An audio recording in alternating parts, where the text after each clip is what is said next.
अस्सलाम वालेकुम students, 9th class. आज हम स्टमक के बारे में स्टडी करेंगे।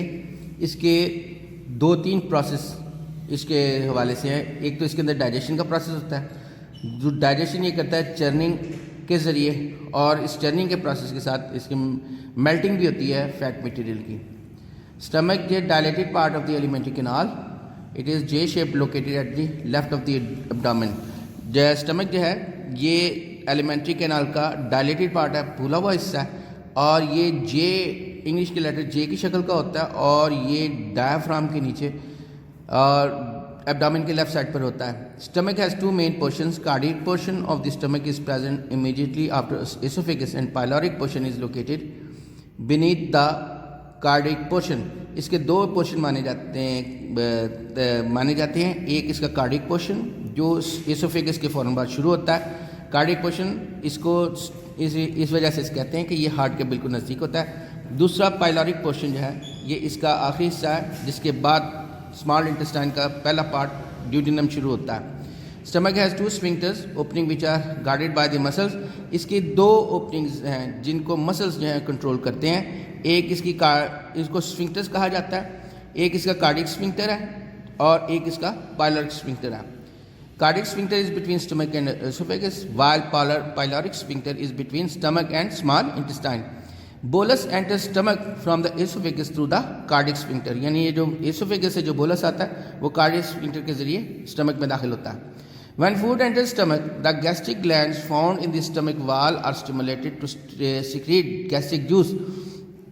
जब फूड जो है वो स्टमक के अंदर दाखिल होता है तो इसके दीवारों के अंदर मौजूद, स्टमक की दीवारों के अंदर मौजूद गैस्ट्रिक ग्लैंड्स जो हैं वो गैस्ट्रिक जूस खारिज करते हैं। गैस्ट्रिक जूस जो है इसकी कंपोजिशन क्या है? Gastric juice is mainly composed of chiefly of mucus, hydrochloric acid and a protein digesting enzyme pepsinogen. ये गैस्ट्रिक जूस जो है ज़्यादातर 3 हिस्सों पर मुश्तमिल होता है, जिसमें म्यूकस ये लेसदार मवाद होता है, और उसके बाद हाइड्रोक्लोरिक एसिड ये, और इसके अलावा प्रोटीन डाइजेस्टिंग एंजाइम पेप्सिनोजन शामिल है। हाइड्रोक्लोरिक एसिड के फंक्शन क्या है ये इसके बारे में पूछा जा सकता है। Hydrochloric acid converts the inactive enzyme pepsinogen into active form called pepsin, and hydrochloric acid also kills micro organisms present in the food. यानी हाइड्रोक्लोरिक एसिड जो है ये इनएक्टिव एंजाइम जो है पेप्सिनोजन को एक्टिव फॉर्म यानी पेप्सिन में convert करता है, जो प्रोटीन को डाइजेस्ट करना शुरू कर देती है। इसके अलावा हाइड्रोक्लोरिक एसिड जो है ये माइक्रो ऑर्गेनिज्म को भी ख़त्म करता है जो फूड के अंदर मौजूद होते हैं। इसके अलावा ये पेप्सिन के फंक्शन के लिए एसिडिक इन्वायरमेंट भी फ्राहम करता है। पेप्सिन क्या करता है? Pepsin partially digest the protein portion of the food bulk of the mutton into the polypeptides and shorter polypeptide chains. Pepsin जो है ये किसी हद तक प्रोटीन को डाइजेस्ट करता है जो फूड के अंदर मौजूद होती है, और डाइजेस्ट करने के बाद उनको पॉलीपेप्टाइड चेन्स और शॉर्टर पेप्टाइड चेन्स में कन्वर्ट कर देता है। सो ये था।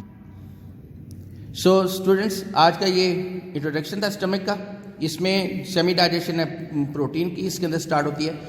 जो स्टमक का जो मेन फंक्शन है वो प्रोटीन की डाइजेशन के हवाले से है। इसके अलावा ये चर्निंग के ज़रिए ये फूड मटेरियल को सूप की शक्ल में भी तब्दील करता है। इंशाल्लाह वो कल पढ़ेंगे। खुदा हाफिज़।